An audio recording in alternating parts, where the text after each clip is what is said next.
Repórter MT vai entrevistar aqui, nesse instante, o deputado estadual Pedro Satellite, do PSD. O deputado Pedro Satellite, que muita gente o associa à BR-163, pela luta, pela bandeira que ele fez da rodovia federal em sua vida pública, né, as causas, pela aplicação, pelas melhorias, enfim.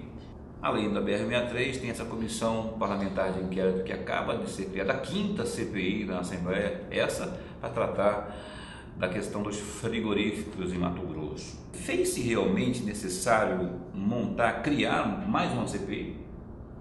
Ok, Paulo, cumprimentar o telespectador. É necessário sim, Paulo, porque nós deparamos aí com sérios problemas no estado do Mato Grosso, a questão dos incentivos fiscais, a questão da saúde, que criou-se uma máfia no estado do Mato Grosso, e eu entendo que criou-se uma máfia também nos frigoríficos no estado do Mato Grosso. É um grupo que praticamente domina o mercado e nós temos recebido muitas reclamações, principalmente do agronegócio, dos pecuaristas, que monopolizarem o preço do boi. Ele poderia agregar um valor mais alto se fosse vendido por um preço justo. Então é uma questão que nós vamos debater e com certeza nós iremos mostrar para a sociedade que nós estamos no caminho certo. A região do senhor, não é o deputado estadual, mas o senhor tem uma região ali que o identifica, inclusive, o Guarantã, aquela região toda ali, também depende muito dos frigoríficos, especialmente se eles estiverem funcionando bem, na sua mais perfeita legalidade, não é? Ali tem o gado, a pecuária, ela não está em crise no Mato Grosso, é um estado que não havia necessidade. Por exemplo, fechou-se um frigorífico na cidade de Matupá que gerava 350, 400 empregos diretos. Isso é um prejuízo para o município e para a região. Aí abrange o município de Peixoto, Matupá, e esse frigorífico foi fechado. E entendemos que foi fechado simplesmente porque um grupo vem e domina e comanda, compra o frigorífico, fecha o frigorífico e abate tudo num outro frigorífico que é do mesmo grupo. E isso se chama, no meu entender, monopólio. E todo monopólio ele é ruim para o cidadão, ele traz prejuízo, seja um monopólio no transporte, seja um monopólio... imagina se uma cidade tivesse só uma farmácia, imagina se tivesse só um grupo que atendesse o transporte de táxi numa cidade. Cartel. Um cartel, exatamente. Então, nós somos contra isso e, com certeza, essas pessoas que tentam esse monopólio terão que se explicar. Deputado, vou mudar de assunto aqui, perguntar daquela comissão especial que foi montada no âmbito da Assembleia para tratar da questão do transporte intermunicipal. Havia já uma proposta de licitação, uma licitação em curso, não é? Já arquitetada, não é? Pelo governo anterior. E aí a grande dúvida era se o governo atual colocaria essa política licitatória em curso ou não. Essa comissão tratou disso aí. Como é que está esse trabalho e o governo está simpático a esse clamor dessa comissão para ter mais parcimônia no sentido de ver com mais cuidado essa questão do transporte intermunicipal? Veja bem, Paulo, o governador Pedro Táxi é um homem legalista. Isso é importante para o Mato Grosso e a sociedade aplaude isso quando é legalista, que faz as coisas dentro da legalidade. Não há desvio de dinheiro público e não há desvio em função.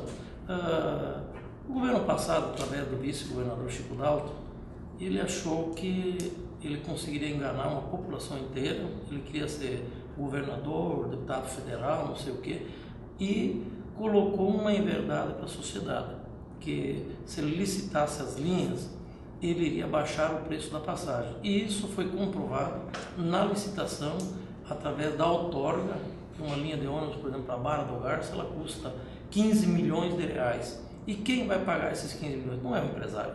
Quem vai pagar é o usuário, que ao longo dos anos da concessão vai ser descontado na passagem. Então, ao invés de baixar o preço da passagem, a passagem iria subir. E nós somos contra isso. E, além de tudo, ainda ele monopolizou. Teve linhas de ônibus que, em vez de fazer por linha de ônibus, ele fez a licitação por mercado. Por exemplo, um cidadão vai daqui à Alta Floresta, ele tira uma passagem, vai até Sinop, lá ele tem que descer do ônibus, esperar a outra empresa que atende outro mercado para tirar passagem de Sinop a Alta Floresta. É um absurdo, é uma aberração.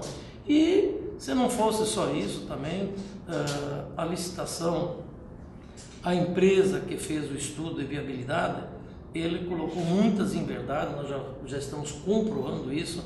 Ela fez um levantamento que teriam 7 milhões de passageiros ao ano. E nos últimos anos, nenhum ano nós tivemos no estado do Mato Grosso, através da AGER, que fiscaliza esse trabalho, nunca chegou a 4 milhões. Então essa diferença de 3 milhões de passageiros para pagar a outorga... Foi baseado em outra realidade, na verdade, esse estudo, né?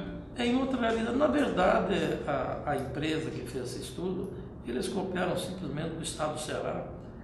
Eles não tiveram nenhum cuidado de trocar o nome das cidades. Então isso nós estamos mostrando, o governador está aguardando esse relatório.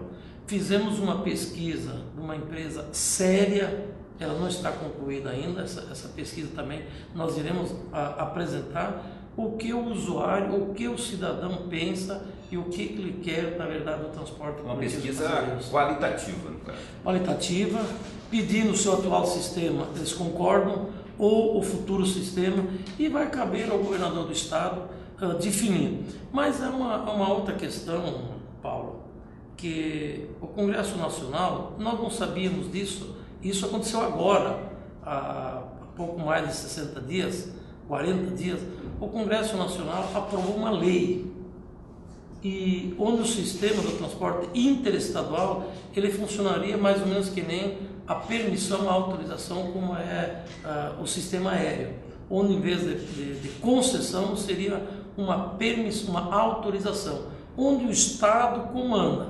A empresa que se enquadrar vai rodar e aquela que estiver rodando que não se enquadrar, simplesmente o Estado tira. Quando é concessão, a gente vai deparar numa concessão na primeira hora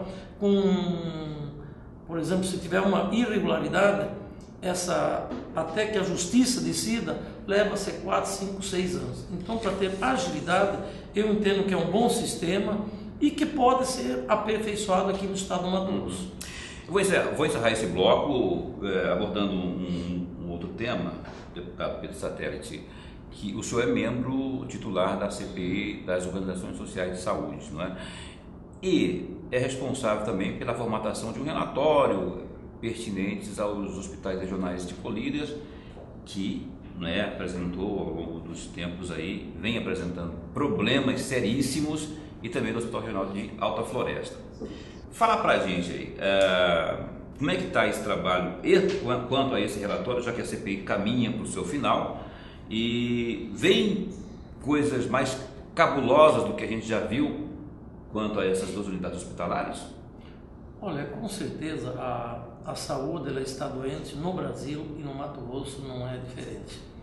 E nós especificamente que atuamos na capital, mas atuamos mais no interior, e nós sabemos do problema de saúde, o que a sociedade passa para sair de Apiacás para vir um tratamento de saúde aqui na capital, que são 1.200 quilômetros. E lá nós temos hospitais regionais de Alta Floresta, de Colíder e Peixoto de Azevedo. Pois bem, os dois hospitais de Alta Floresta, Colíder e o Metropolitano de Várzea Grande, era administrada por uma OS, que se chama IPAS, Instituto Pernambucano. Esse Instituto Pernambucano, o IPAS, ele conseguiu prestar um desserviço para o estado do Mato Grosso. E eu tenho falado com as mesmas palavras na tribuna que eu falo aqui. Eles dilapidaram o patrimônio público daqueles hospitais. Ficaram devendo, você ter uma ideia, só em Colíder ficaram devendo na praça de Colíder, na cidade de Colíder, para pequenos fornecedores que forneciam desde o padeiro... Que precisa realmente, né? Exatamente, que forneciam mercadorias para o custeio do hospital, em torno de 10 milhões de reais. Como é que funcionava? O Estado repassava tantos milhões, que é por mês, o Instituto SOS pegava o dinheiro, comprava o fiado e não pagava. E o calote, o famoso calote. Foi realmente um calote e agora está o problema ali. O Estado, nós entendemos, fomos levantar isso, o Estado é corresponsável. O Estado vai ter que pagar novamente. Agora, como é que o governador vai pagar? Você já pagou 10 milhões para pagar o padeiro, 60 mil reais, vamos supor que der numa padaria, como é que vai pagar novamente? O Estado vai ter que entrar com ação contra cobrar de SOS vai levar 10, 15 anos, e como é que fica o pessoal que vendeu fiado? Então é uma situação, nessa linha, é por causa desse tipo de coisa que os hospitais às vezes fazem greve, param, porque o Estado começa a atrasar o salário dos médicos, dos enfermeiros, mas isso está se revendo e com certeza já tem melhorado, e a nossa preocupação é que a saúde melhore no estado inteiro, mas melhorando lá no interior, essas pessoas deixarão de vir para a capital. O de Colíder está sob intervenção, o de Alto Floresta também? Não, já encerrou a intervenção, o Estado já assumiu. E essa dívida de 10 milhões, aí, por exemplo, lá em Colíder, lá, o governo não tem obrigação direta de arcar, né, de pagar, porque o cara que está lá precisando de receber, que forneceu o seu produto ou serviço, ele quer receber, né? Ele sabe que o IPAS que deu o calote mais, a quem recorrer? Na justiça? O senhor falou em 10, 15 anos. Exatamente. Mas veja bem, o Estado é corresponsável. Então o Estado, vendo a situação, porque como é que um hospital vai comprar pão se ninguém vai na cidade de venda? Vai ter que comprar a 100, 200 quilômetros fora dali. O Estado teve que pagar e desembolsou novamente. Foi pago então? Praticamente quitou todas as dívidas.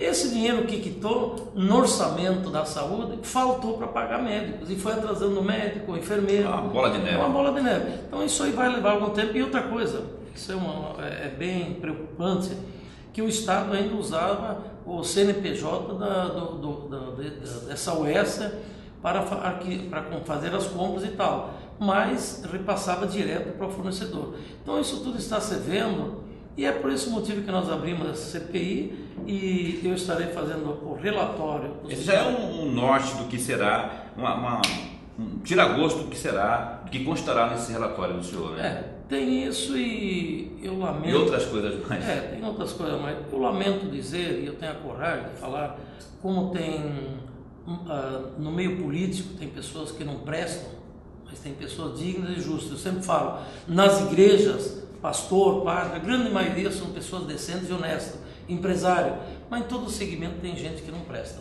E no segmento da medicina tem alguns médicos que também existe uma máfia no Brasil e uma parte aqui em Mato Grosso. Aos bons profissionais, que é a grande maioria, esse nós rendemos a nossa homenagem, mas tem uma parte aí que também tem que ser tirada do mercado.